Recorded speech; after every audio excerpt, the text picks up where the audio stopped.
actually do have a live event that we do want to turn to right now. After an Indiana man was convicted in the 2017 killings of 2 teenage girls, we just brought you this news moments ago here on LiveNOW from Fox, and we do want to pivot over to this live news conference right now.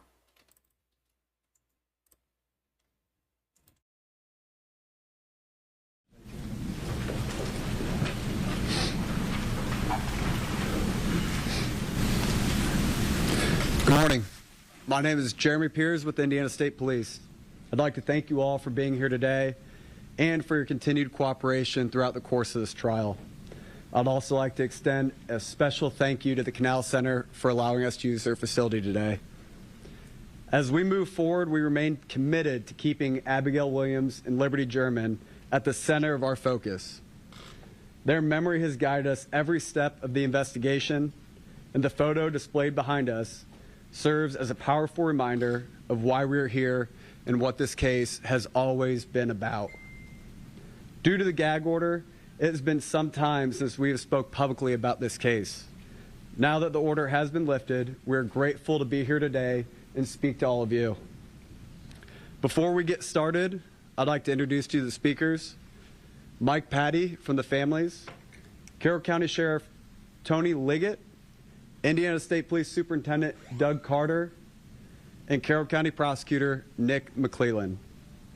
At the conclusion of their remarks, Prosecutor McClelland will take a limited number of questions, and he has requested that all questions be directed to him. On behalf of those standing behind me here today and all those who have dedicated countless hours into this investigation, we thank you all for your continued support. I'd like to introduce to you our first speaker, Mike Patty. Thank you, Jeremy. I don't have a nice speech all prepared. It was kind of a last-minute thing here, but I really wanted to take the time to send out my appreciation that justice has been served for the girls.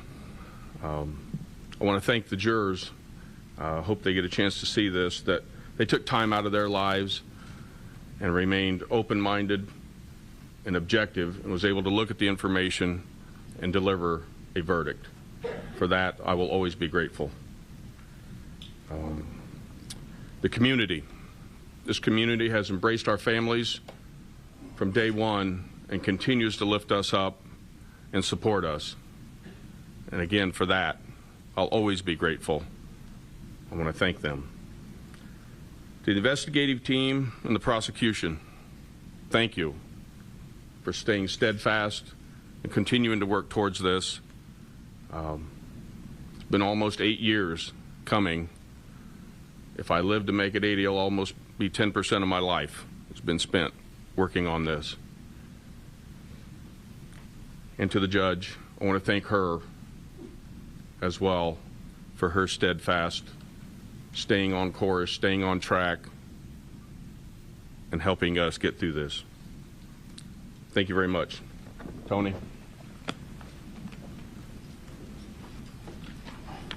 Good morning. The end of 2016 and the beginning of 2017 completely changed the fabric of Carroll County. We lost 6 beautiful young girls, and all of that happened within a 6-month time span. My office is not a part of the investigation into the Flora fires that's being headed up by the state police. We would do anything that they would ask for us to do, and I know they're working extremely hard on that case as well. Carroll County is a tight-knit community, about 20,000 people. It used to be a place where people didn't lock their doors.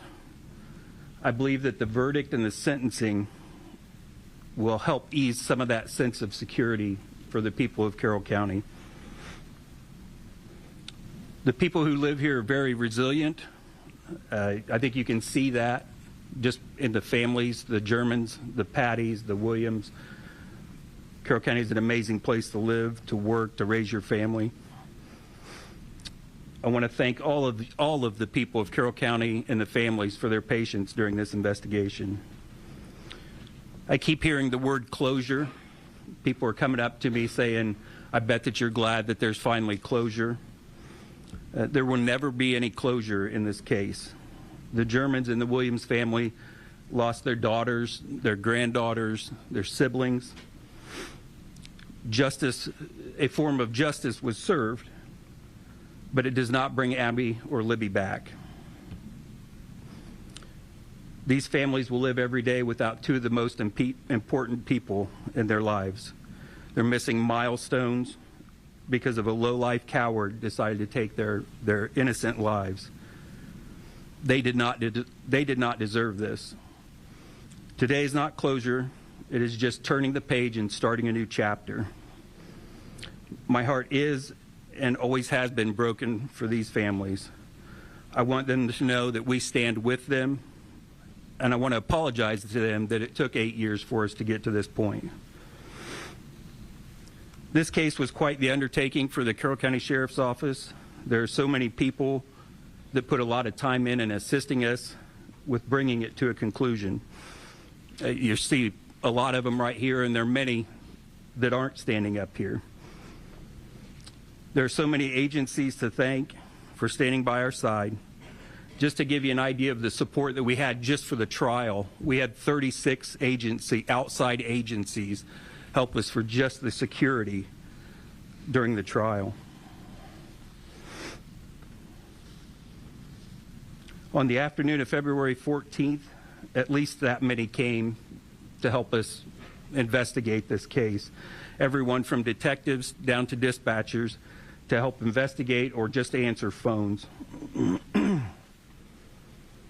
I remember a conversation after we found the girls with Jerry Holman about whether or not we were going to take the case or Indiana State Police were going to take the case. Well, it was not my decision. It was not my decision, but I knew we didn't have the resources needed to do this on our own. Holman made a commitment that if we took the case, ISP wouldn't leave us and they would stand by our side and provide any of those resources that we needed, and they did just that. Tobe Lesenby was the sheriff at the time, and he asked ISP to stand with us. I want to thank Doug Carter and the rest of the Indiana State Police for being with us during this time. The reason justice was served today was due to one person, a person that only knows how to give. She has given herself literally for free to this investigation in different ways since about March of 2017. Kathy Shank, while filing, scanning, organizing, found a tip that led us to be here today.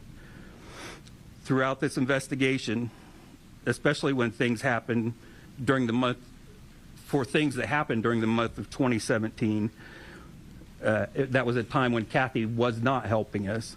When she would come across something that she didn't know, she would always bring that to an investigator, and every time that she brought us something and said, "Did you know this?" we knew it, except for the tip that she brought us that got us here today. To borrow a term I believe was started by Becky Patty, a saying that meant enough to me that I had it on a sticker on my computer, in my car, and on my refrigerator at home. The goal was actually to be able to say the words, and they ring true. There is zero doubt that justice has been served, and today is the day. Thank you.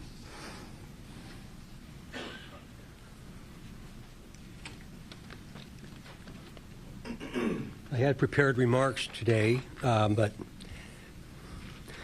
I decided walking in here that I wasn't going to read them. John Perrine reminded me that 2,866 days ago, this entire thing began. I didn't know what I would think, and I didn't realize today we were going to be walking into the same room where many of you were, I believe, again, from memory, April of 2019 or that time frame. And over the course of these last many years now, several of us, me included, have been mocked and ostracized for our emotion, for our inability to answer questions that you might ask, and the thought that we're something other than human beings. and I'm not going to apologize for that. I often say I wish people could see what goes on behind the scenes, and not just with people dressed like me, but citizens of this county and of this city. It's amazing, amazing acts of unbelievable courage and self-service and self-sacrifice. So again, we were just listening in there to that press briefing. As you can see, this is the man on your screen. We were hearing from officials